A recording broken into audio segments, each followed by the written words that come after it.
It's that time of year again. Everyone's getting in the holiday spirit and buying each other gifts since there's nothing important going on for the rest of the year.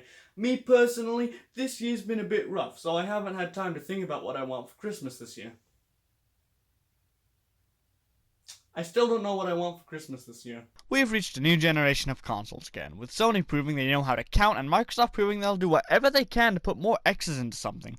With these new systems, it's almost mandatory that people will start trying to predict the games that will be on the system, so I wanted to come to the crowd and state my predictions for not only the PS5, but also the other aspects of Sony's video game side. While we're at it, we may as well look at what exclusive games I think will be on the new Xbox. None. Since the Xbox physically cannot have exclusive games, let's look at what Microsoft games will see during this era. Like 3 Halos and 9 Forzas. Okay, fine. We'll probably see at least some sort of exclusive under the Bethesda name, and maybe a new State of Decay or Crackdown game, but there just isn't much to get excited over. Besides Halo and Forza, we'll probably see 2 Gears games on the system, and probably an exclusive by Obsidian, and that's likely it. I do feel decently confident in saying that Elder Scrolls 6 won't be a Microsoft exclusive, considering Skyrim is one of the best-selling games of all time. I think Microsoft would want to maximize their profits with Bethesda licenses, especially one as well known as the Elder Scrolls. Now, Starfield, on the other hand, yeah, that ain't going to be seen on PS5, I guarantee you. There isn't much else to talk about Microsoft. They'll probably buy like 50 more studios, but there isn't really much else to talk about. Now for this curvy piece of shit. First off, I'd like to express my disdain for the design of the PS5. It's got a design that means it works best vertically, which, if you have any TV display case ever, is a nice you by Sony. Microsoft is guilty of this as well, but at least their new abomination has a nice geometric shape. The PS5 has these weird curves that makes it really hard to nicely assimilate into a corner. Now, supposedly you can put it on its side, but that's just anxiety inducing. Like I said, it has these curves, which means it's not fully on the ground, and that just makes me feel like I'm being stupid. However, if you have it outside the display case, you're basically turning it into a $500 kicking bag. I have my gaming set up in a room that's basically just for me, but imagine this in the family living room. You're going to be buying a new PS5 every month with how much that thing is going to be beaten up by a family's feet. That was number 4 on sentences I thought I'd never say in my life. So basically, the PS5 design sucks. It's got no right place to put it, and I don't like it. That doesn't mean I'm not going to buy it in 6 months to a year from now.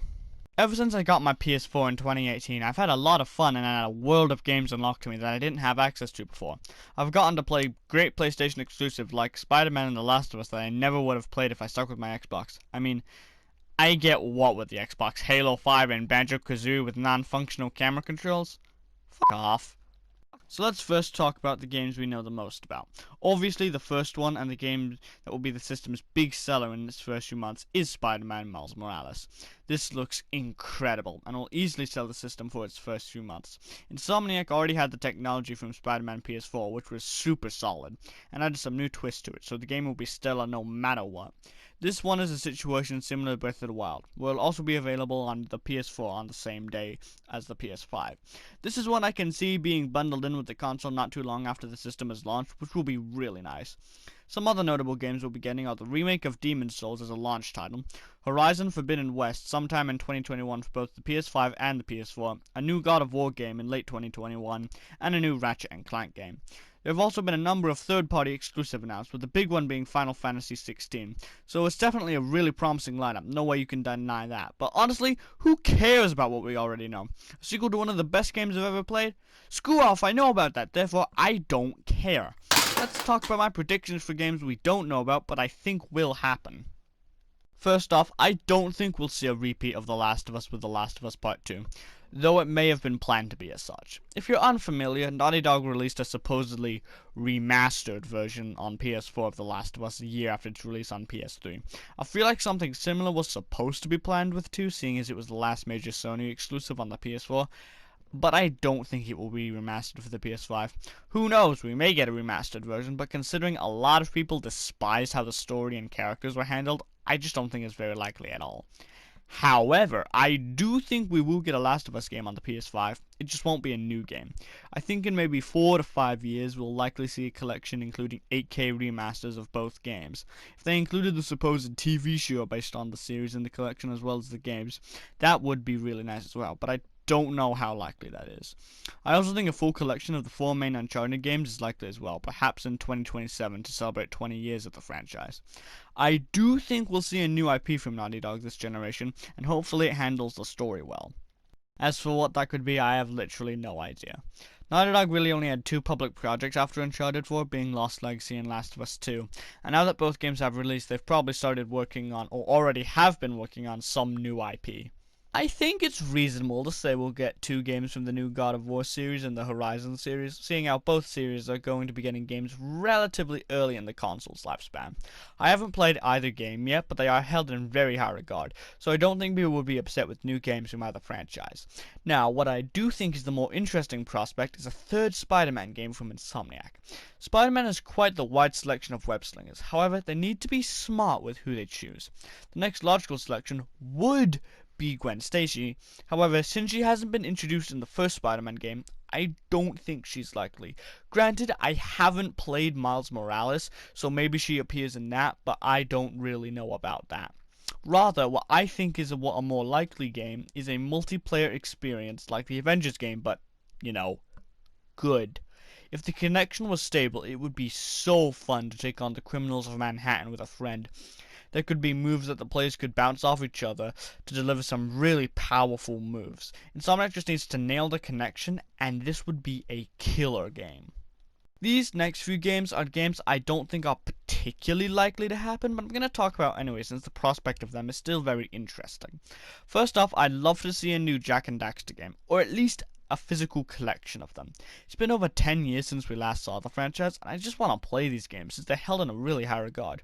However, when researching for when the last game was released, I discovered some concerning facts. Awesome. What did you uncover, me? Now, this news may be a bit upsetting, but I don't think Sony cares about Jak and Daxter anymore. Well, that's awesome. Looks like you're going to the Chibi Robo realm, Jak and Daxter. When I said that Jak and Daxter hadn't had a game in over 10 years, I was lying. I can hear the riders already, you don't need to inform me. Technically, Jak and Daxter did in fact receive not 1, but 2 games over the last decade. Now, you may be wondering, why the hell are you complaining? Well, one of the games was a collection of Jak and Daxter games released for PS4. Why are you complaining? There was no announcement from Sony, no release trailer, the game just popped up on the PlayStation Store. This was 3 years ago, and I didn't learn about its existence until writing the script for this episode. The series also got an installment on limited run games in 2019. It's over. I really don't think Sony cares about Jak and Daxter anymore, but still, anything's possible. I'd also like to see a new Spyro game. I wouldn't play it, I hated Reignited Collection, but I know other people would like it, so I'll take one for the team. Something I'd like to see, but may not be possible because of licensing rights, is a collection of the greatest Sony games to celebrate 30 years of PlayStation.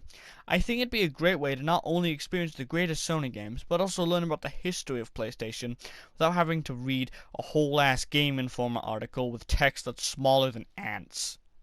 So that about concludes my predictions for the PlayStation 5's library. However, we're not done yet. There's still 2 parts of Sony's video game business that I think are worth talking about. Those being the other systems. If you're unfamiliar with what I'm talking about, Sony has made 2 handheld systems, being the PlayStation Portable, or PSP for short, and the PlayStation Vita, as well as the PlayStation VR. First off, let's talk about the handhelds. Do I think we'll see another PlayStation handheld? No. While the PSP and Vita didn't flop, they weren't smash hits, probably because of a little combination of 2 letters Nintendo decided to make. Another reason why I don't think we'll see another PlayStation handheld is because of how rare it was to see any physical Vita games, or hell, even a Vita itself in most major stores.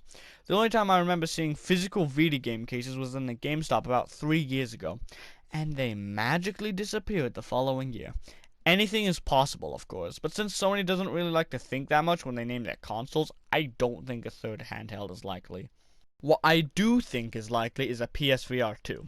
Virtual reality has come a long way since its introduction in 2016, and I really don't think it would be impossible to see a wireless upgrade that allows for more immersive VR. With Oculus releasing its 4th headset pretty soon, I really do think Sony will step up with a worthy competitor in the form of a PSVR 2.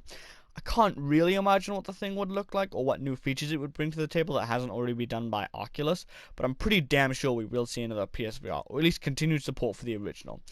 I do think a new model is more likely than continued support for the current model, since it will definitely start to seem outdated compared to the Quest 2.